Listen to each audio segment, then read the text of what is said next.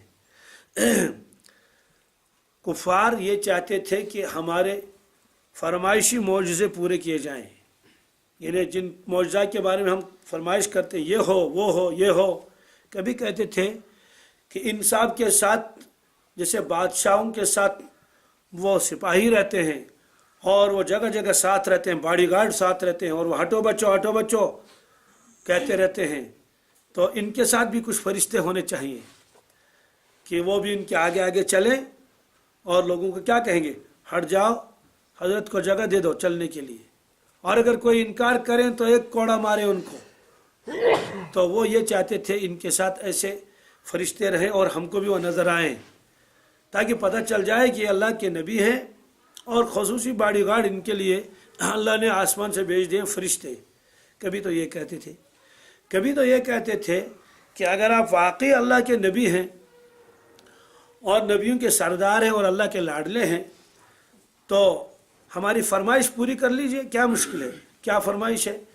مکہ شریف میں پہاڑ بہت ہیں، کھلا ہوا میدان نہیں ہے، تو کم از کم اتنا کر لیجئے، جو پہاڑ یہاں ہیں ان کو پیچھے ہٹوا لیجئے تاکہ ذرا جگہ خالی ہو جائے۔ کبھی یہ بھی کہتے تھے، اور یہ حقیقت ہے، مکہ المکرمہ میں آس پاس شاید ہی کوئی میدان ایسا ہو، بس پہاڑ ہی پہاڑ ہے، ایک محلہ ہے تو بس پہاڑ ہے، ایک محلہ ادھر کو ایک محلہ ادھر کو ہے، بس پہاڑ ہی پہاڑ ہے۔ ایک حاجی صاحب تھے ہمارے ساتھ، مکہ شریف کو دیکھ لیا ادھر پورے کو، تو کہنے لگے خدا صاحبہ بڑ پہن جایا رٹ جائے پہن اسکس یہ پہاڑی اور یہاں صرف پہاڑی پہاڑ ہے، بڑی وسیع زمین رکھ لیتے۔ آپ کو معلوم تھا کہ یہاں سارے دنیا کے لوگ آ جائیں گے، دیکھیں کتنی بھیڑ ہوتی ہے، تنگی ہوتی ہے۔ تو وہ اللہ تعالیٰ سے یہ کہہ رہے تھے کہ ذرا جگہ کیا ہونی چاہیے، کشادہ ہونی چاہیے، بڑا وسیع جگہ ہونی چاہیے، مرکز عالم کا۔ اے پروردگار، یہ پہاڑوں میں آپ اپنے گھر بنایا ہے، ذرا وسیع جگہ ہونی چاہیے، جیسے بادشاہوں کے گھر ہوتے ہیں، اور ادھر سے 1-2 ہزار ایکڑ ہوتے ہیں زمین، اور ادھر سے بھی 2-3 ہزار ایکڑ ہوتے ہیں، اور بہت دور ایسا ہونا چاہیے۔ بہرحال اس نے اپنے اعتبار سے کہہ ہی دیا۔ تو آج بھی وہ لوگ اس کوشش میں ہے کہ کسی طرح سے حرم شریف کی توسیع ہو جائے، لیکن ان کے لیے یہی دشواریاں ہیں کہ پہاڑ ہیں، اور وہ مٹی کے پہاڑ نہیں ہیں، وہ ہیں پتھر کے پہاڑ، بہت سخت۔ تو یہ لوگ کہتے تھے کہ اگر آپ نبی ہیں تو ان پہاڑوں کو ہٹوا لیجئے، یہاں سے غربت دور ہو جائے، یہاں آبشار ہوں اور دریا بہیں جیسے طائف میں، طائف وہاں سے قریب ہے، زیادہ دور بھی نہیں ہے، تو ایسا یہاں بھی ہو جائے تو ہم آپ کو نبی مانیں گے۔ تو اس طرح سے وہ معجزات کا مطالبہ کرتے تھے۔ تو اللہ کے نبی صلی اللہ علیہ وسلم کی یہ چاہت تھی کہ کسی طرح سے یہ ایمان لائیں، کسی طرح سے۔ تو لہٰذا اگر یہ کوئی بھی معجزہ طلب کر لیں، آپ کی تمنا یہ تھی کہ وہ معجزہ پورا ہو جائے اور تاکہ اسلام قبول کر لے، لیکن ایسا تو ہوتا نہیں تھا، تو اور وہ ایمان نہیں لاتے تھے۔ آپ چاہتے تھے، اللہ تعالیٰ نے فرمایا کہ ہم ان کے فرمائشی معجزوں کو پورے کرنے والے نہیں ہیں، اور اگر اے نبی صلی اللہ علیہ وسلم اب آپ کو زیادہ ہی آرزو ہے اور تمنا ہے، کسی طرح سے بھی یہ ایمان لائیں اور وہ معجزات پورے ہو جائیں، تو آپ خود معجزات کا انتظام کر لیں، آپ خود معجزات کا۔ یہ ہے اس آیت میں، ہم تو ان کے جو منہ مانگے معجزے ہیں وہ پورے کرنے والے نہیں ہیں۔ اور اللہ کے نبی صلی اللہ علیہ وسلم کو یہ فکر، کتنی فکر تھی، قرآن پاک میں جگہ جگہ فرمایا۔ کیا فرمایا؟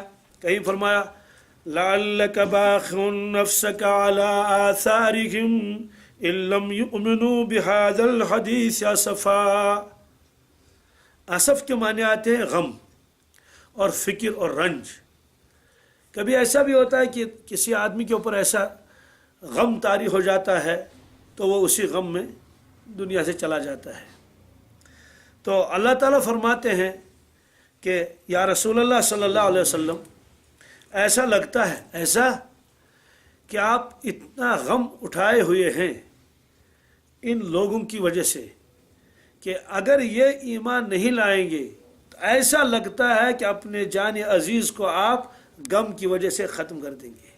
یہ قرآن پاک میں ہے، فَلَعَلَّكَ بَاخِعٌ نَفْسَكَ، ایسا لگتا ہے، لعل کے معنی یعنی اللہ تعالیٰ فرماتے ہیں کہ حالات ایسے لگتے ہیں، جو غم ہم دیکھ رہے ہیں آپ کے دل مبارک پر، غم کے پہاڑ ہیں، وہ غم کس چیز کے ہیں؟ علی آثارہم، اور ان کے پیچھے پیچھے اگر یہ ایمان نہیں لائے، لم یؤمنوا بہذا الحدیث، اگر انہوں نے اس قرآن پاک پر ایمان نہیں لایا اور یہ مسلمان نہیں ہوئے تو آپ کو اتنا افسوس اور غم اور رنج ہوتا ہے، لگتا ہے کہ یہی رنج سبب بن جائے گا دنیا سے آپ کے انتقال کرنے کا، ہمیں ایسا لگتا ہے، اتنا غم آپ کو ہے۔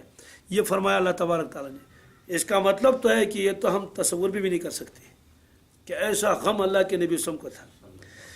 ایک جگہ فرمایا فلا تذهب نفسك علیہم حسرات، فرمایا کہ آپ اپنے آپ کو ان کے پیچھے پیچھے حسرت اور افسوس کی وجہ سے اپنے آپ کو ختم نہ کر ڈالیے، ایسا لگتا ہے کہ آپ اسی غم کی وجہ سے دنیا سے تشریف لے جائیں گے۔ فلا تذهب نفسك، ایسا بالکل نہ کیجیے، یعنی مطلب ہے کہ اتنا غم نہ کیجیے، اتنا غم، یہ کسی طرح سے ایمان لے آئے۔ اللہ تعالیٰ فرماتے ہیں اور یہ انکار کرتے ہیں، آپ کو غرانی ہوتی ہے، یہ مانتے نہیں ہیں، آپ کو رنج ہو جاتا ہے۔ وَإِن كَانَ كَبُرَ عَلَيْكَ إِعْرَاضُهُمْ، اور اگر آپ کو بہت غراں ہوتا ہے، مشکل ہو جاتا ہے، آپ کو بھاری ہوتا ہے، اعراضہم، ان کا اعراض کرنا، ان کا منہ پھیرنا، اسلام قبول نہ کرنا، آپ کی بات نہ ماننا، اور ادھر سے صرف مطالبے ہو رہے ہیں کہ وہ دکھاؤ اور یہ دکھاؤ، ہم تو وہ معجزات ان کے منہ مانگے پورے نہیں کریں گے، لیکن آپ کو پھر بھی عارض ہے فَإِنِ اسْتَطَعْتَ أَن تَبْتَغِيَ نَفَقًا فِي الْأَرْضِ، اگر آپ سے ہو سکے تو زمین میں ایک سرنگ بنا لیں، کیا بنا لیں؟ ایک سرنگ، ایک ٹنل بنا لیں زمین میں، اور تشریف لے جائیں اور ان کی مراد پوری کر لیں۔ ان کی مراد، ہم تو ان کی وہ مراد پوری کرنے والے نہیں ہیں، یا تو زمین سے کہیں سے آپ وہ معجزہ لے آئیے، جیسے وہ کہتے تھے کہ یہاں دریا بہنے چاہیے، او سلمًا فی السماء، یا سیڑھی لگائیں، کیا لگائیں؟ یا کوئی سیڑھی لائیں اور اس سیڑھی کو لگائیں اور آپ آسمان پر تشریف لے جائیں۔ فتأتیہم بآیہ، پھر وہ معجزہ لے کر آئے ان کے لیے، ہم تو ان کا وہ معجزہ جو یہ کہتے ہیں ہم پورے کرنے والے نہیں ہیں۔ وَلَوْ شَاءَ لَجَمَعَهُمْ عَلَى الْهُدَىٰ، اگر اللہ تبارک تعالیٰ چاہتا کہ آپ یہ چاہتے ہیں کہ کوئی کافر نہ رہے، سب ایمان قبول کر لیں، اگر اللہ تعالیٰ چاہتا تو زبردستی کر کے سب کو کلمہ پڑھواتے، زبردستی کر کے، لیکن اللہ تعالیٰ فرماتے میں زبردستی کرنے والا نہیں ہوں، میں کسی پر زبردستی نہیں کروں گا۔ اور اتنے معجزات تو انہوں نے دیکھ بھی لیے، مزید معجزات، انکار کے اوپر انکار۔ تو اللہ تبارک تعالیٰ نے انسان تو کیا، اللہ تبارک تعالیٰ نے زمین و آسمان پر بھی زبردستی نہیں کی۔ زمین و آسمان کے اوپر زبردستی کرنے کا مطلب کیا ہے؟ زمین و آسمان کے اوپر زبردستی کرنے کا مطلب ہے، اللہ تعالیٰ نے قرآن پاک میں فرمایا زمین کو اور آسمان کو، کیا فرمایا؟ ائتیا طوعا او کرہا، اے زمین اے آسمان آ جاؤ، میرا حکم مان لو، آپ کی مرضی ہے، خوشی سے مانو یا ناخوشی سے مانو، طوعا او کرہا، یعنی میرا حکم تو مان لو، اب آپ کی مرضی ہے، خوشی سے مان لو میرا حکم، او کرہا یا ناگواری کے ساتھ، بہرحال حکم مان لو میرا۔ تو زمین و آسمان دونوں نے جواب دیا، قالتا اتینا طائعین، زمین نے بھی جواب دیا، آسمان نے بھی جواب دیا، اے ہمارے رب، ہم آپ کے حکم کو خوشی کے ساتھ قبول کرنے کے لیے تیار ہیں، آپ جو حکم دے دیں زمین کو، ہٹ جاؤ، وہ ہو جائے، یہ ہو جائے، آسمان کو جو حکم دے دیں گے۔ آسمان نے عرض کیا کہ میں بھی ماننے کے لیے تیار ہوں، خوشی سے۔ زمین نے بھی کہا ہم خوشی سے آپ کا حکم ماننے کے لیے تیار ہیں، اتینا طائعین۔ معلوم یہ ہوا کہ اللہ تبارک تعالیٰ زمین کو بھی زبردستی کوئی حکم